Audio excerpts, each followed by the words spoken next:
안녕하십니까 예수님. 네, 저는 오늘 영어 비슷한 줄 모르고 한국말로 강론을 준비했는데 여러분들이 잘 못 알아듣는 한국말로 강론을 하도록 하겠습니다. 별로 안 웃기는 모양이네요. 얼마 전에 제가 한국 식당에 갔는데 우연히 신문을 보게 되었습니다. 그때 그곳에 이런 유머가 있었습니다. 연령별로 부부가 사는 이유에서 20대 서로가 신나서 산다. 30대 서로가 한눈 팔며 산다. 남자는 일에 여자는 육아에 정신을 쏟으며 산다는 이야기겠죠.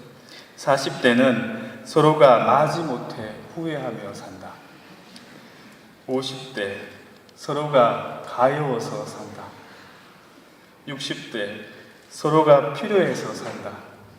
그리고 마지막으로 70대 이상은 서로가 고마워서 산다.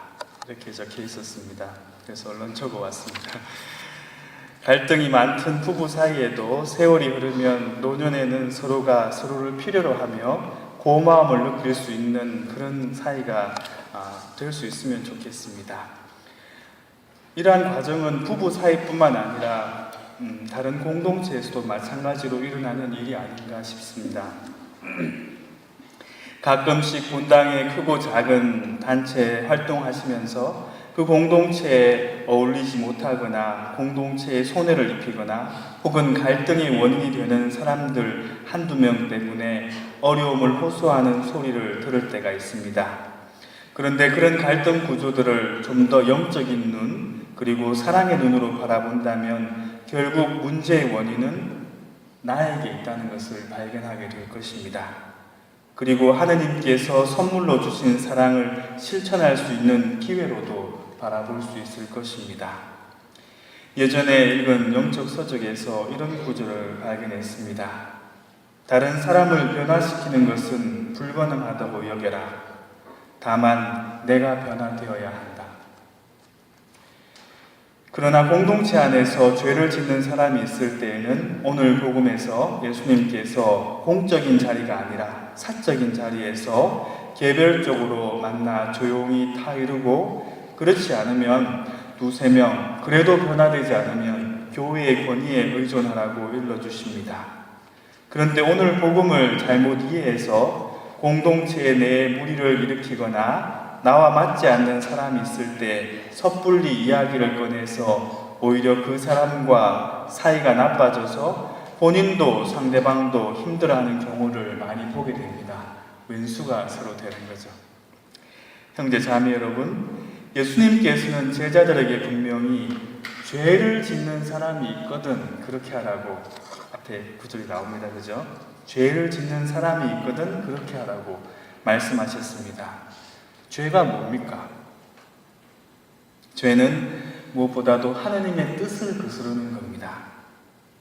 그런데 때로는 하느님의 뜻이 아니라 자신의 뜻 혹은 세속적인 질서나 윤리에 맞지 않는다고 무턱대고 사람들 많은 자리에서 혹은 그 사람이 없는 자리에서 비판의 소리를 높이는 경우를 우리는 간혹 보게 되고 또 체험합니다. 그리고 조용히 타이르는 방법 또한 지혜롭게 행해야 할 것입니다. 그 사람의 성향이나 또 그 사람의 행동의 배경 그리고 그 사람의 상황을 충분히 듣고 그 사람의 영혼을 먼저 생각하는 자세를 갖지 않으면 오히려 화해를 위한 만남은 서로에게 이롭지 못할 것입니다. 그리고 자비와 한결같은 사랑을 강조하신 예수님께서 교회의 권위도 받아들이지 않는 사람에 대해서는 이방인이나 세리처럼 여기라고 하신 것은 그분의 자비로우심에 모순된 것이 아니라 우리가 다른 사람의 타이름이나 충고에 개방된 마음을 가지라는 의미를 강조하신 것입니다. 죄는 하느님을 거부하는 완고한 마음, 타성에 젖은 마음에서 나옵니다. 내 뜻만을 고집하는 이기적인 마음을 버리고 겸허하게 다른 사람의 의견을 받아들이고 다른 사람과 교회의 권위에 순종하는 동안 우리는 더욱더 겸손한 마음을 갖게 되고 하나님의 공동체에서 지속적인 사랑을 배우며 살아갈 수 있게 될 것입니다. 자매 형제 여러분, 우리는 죄 지은 사람에게 타이를 때 참으로 신중하고 지혜로워야 합니다. 그럴 자신이 없을 때에는 차라리 그만두십시오.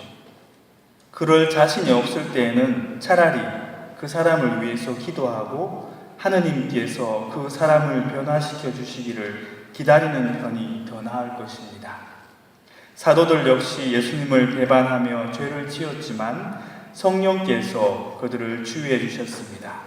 그리고 누구나 죄를 지을 수 있고 누구나 실수할 수 있다는 것을 받아들이고 오히려 더 따뜻한 사랑으로 감싸주는 것도 그 사람을 변화시키는 하나의 방법이요, 또 내가 변화되는 길일 것입니다. 나아가 나 역시 누군가의 조언이나 타이르는 말에 개방되어 있어야 할 것입니다. 특별히 부모와 자식들 사이에, 또 아버지와 아들 사이에 이 점은 참으로 중요한 것 같습니다. 서로가 개방된 마음을 갖지 않을 때 계속해서 불신만이 쌓이게 될 것입니다. 하느님께서는 때때로 사람들을 통해서 말씀하십니다. 부딪히고 갈등하고 때로는 싸우기도 하지만 공동체는 그 모든 과정을 통해서 우리의 약함을 알게 해주고 또 우리가 사랑해야 할 형제 자매가 누구인지를 보여줍니다. 예수님께서는 우리 모두가 구원되기를 바라십니다. 공동체 안에서 나를 보게 해주는 거울인 형제 자매들을 통해서 우리는 그분의 공동체, 다시 말해 하느님 나라의 공동체의 일원이 되는 법을 배워나가야 할 것입니다. 오늘 복음서에서 2사람이나 3사람이라도 내 이름으로 모인 곳에 나도 함께 있다라고 하셨듯이 우리가 속해 있는 모든 신앙 공동체에 주님께서는 함께 하십니다.